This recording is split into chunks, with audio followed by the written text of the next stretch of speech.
السلام عليكم ورحمة الله وبركاته. ومحمد إبراهيم عبد الله أبوان قري يوم صدي باغ شعب يوم مركليو قوله أبوان ندى قار فيف شنسة أفكي بلشدان هو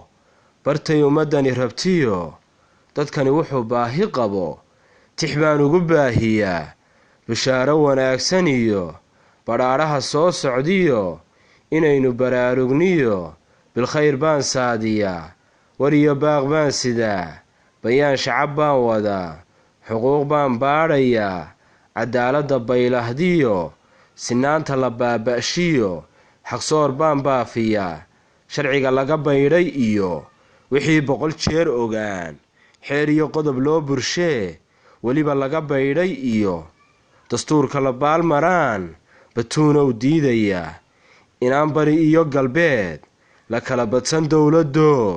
burciyo sool iyo sanaag buuhoodla waxay lahayd inaan laga boobinoo hargeysa ku biirsanoo badheedho ku qaadan baan bashiirow doonaya kursigan baarlamaankan degay muddada badan soo fadhiyey haddana ku ballamay mar kale codbixintiyo doorashada inay dib u baajiyaan ayaan booskooda iyo bartooda inay cid kale soo buuxiso aan jeclahay buudii laga soo unkiyo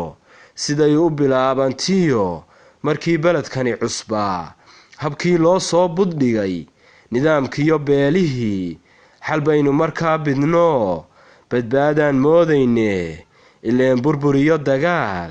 dhibaato ka baaxad weyn ayaa hadda soo baxdee qorshihii berigii la dhigay in laga baaraandego wax laga beddelaa habboon inaanay balaayo dhicin inaan xumo loo ballamin inaan la bannaysan inaan been lagu heshiin inaynu barwaaqo iyo rajiyo nolol beegsanno cadaalad binaysan iyo wanaag in la beero iyo waxqabad aan loo sadburin cid gaarana lagu boqrayn bulshadu ay wada hesho dushana calankeena bilan kasii babadaan jeclaha